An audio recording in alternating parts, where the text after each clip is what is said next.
What became of Germany's defeated army after 1945? When the Third Reich collapsed and Adolf Hitler's empire crumbled into dust, millions of soldiers, once part of the most feared fighting force in Europe, were suddenly without a nation, without orders, and without hope. But their story didn't end with the last gunshot. May 8, 1945, the guns fall silent. Across Europe, from the ruins of Berlin to the forests of Czechoslovakia, from the mountains of Austria to the plains of northern Germany, over 11 million members of the Wehrmacht lay down their arms. Little did they know, their greatest ordeal was only beginning. In the final months of the war, the Wehrmacht had splintered into isolated pockets.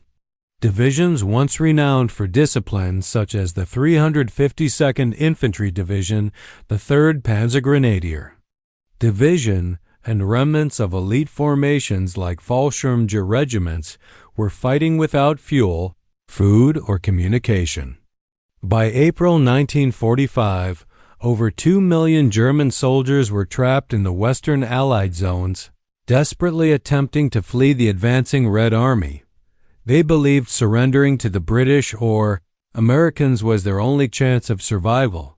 Stories from the Eastern Front: mass executions, torture, starvation had spread like wildfire. Meanwhile, in the East, 4.1 million Wehrmacht troops faced Soviet forces led by Marshal Zhukov, Rokossovsky, and Kaunev. The Red Army wanted revenge, brutal, unrestrained revenge for the atrocities committed in the USSR. Surrender was not the end. For many, it was the beginning of a new nightmare. By May 1945, the situation spiraled into chaos. 1400 hours on May 9th, American military police near Lüneburg Heath reported an endless stream of surrendering Germans, infantrymen, tank crews, Volkssturm boys as young as 14, and old men pulled from retirement armies. The line stretched for over 30 kilometers. Allied resources were overwhelmed. Food supplies were dangerously low. Shelter was non-existent. Disease spread quickly, yet the Western Allies had a plan, one that would shape the fate of millions. Western zones under General Eisenhower's directive. Captured German soldiers were placed not as traditional posts, but as disarmed enemy forces, a legal designation that stripped them of Geneva Convention protections. This meant reduced food rations, no Red Cross access, temporary outdoor camps, forced labor requirements. By June 1945, the U.S. held over 2.8 million DEFs in what became known as the Rhine-Wiesenlager or Rhine Meadow camps. Inside the camps, the narrator's tone darkens. Conditions were brutal. Survivor accounts describe no tents, no latrines, little drinking water, men digging holes to sleep, thousands dying from dysentery. Exposure and starvation at night, the temperature dropped to near freezing. Rain turned the camps into oceans of mud. A former Wehrmacht sergeant, Karl-Heinz Schreiber, remembered, "We slept in holes. We drank from puddles. Every morning, bodies were carried out like sacks." Estimates vary, but modern historians suggest between 5,000 and 10,000 German soldiers died in the Rhine camps. Little did they know, the situation in the East was far worse. The Soviet zones, when Soviet forces captured Wehrmacht soldiers, especially SS, Panzer crews, and units associated with atrocities on the Eastern Front, their fate was grim. By August 1945, 15 million German Poles were transported to the USSR, their destinations: the coal mines of the Donbass, the forests of Siberia, the uranium mines of East Germany, Wismut prison camps near Moscow, Leningrad, and Stalingrad. Survival rates were horrifying. In camps like Beketuvka, near Stalingrad, fewer than 20% of prisoners survived the first year. Starvation rations of 800 calories per day, brutal labor, and extreme winter conditions killed hundreds daily. In Vorkuta, temperatures dropped to minus 40 degrees Celsius. Frostbite amputations were common.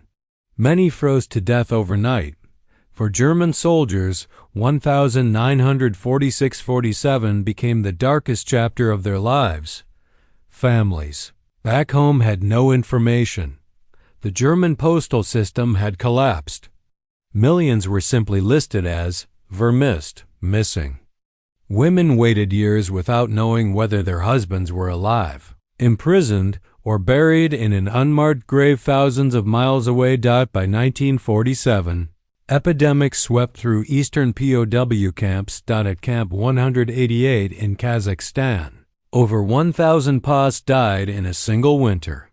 At Sverdlovsk, tuberculosis ravaged entire barracks, and soon, something unthinkable happened. The Allies, both East and West, began using German soldiers to rebuild Europe. Under the Potsdam Agreement, German POWs were viewed as a post-war labor force.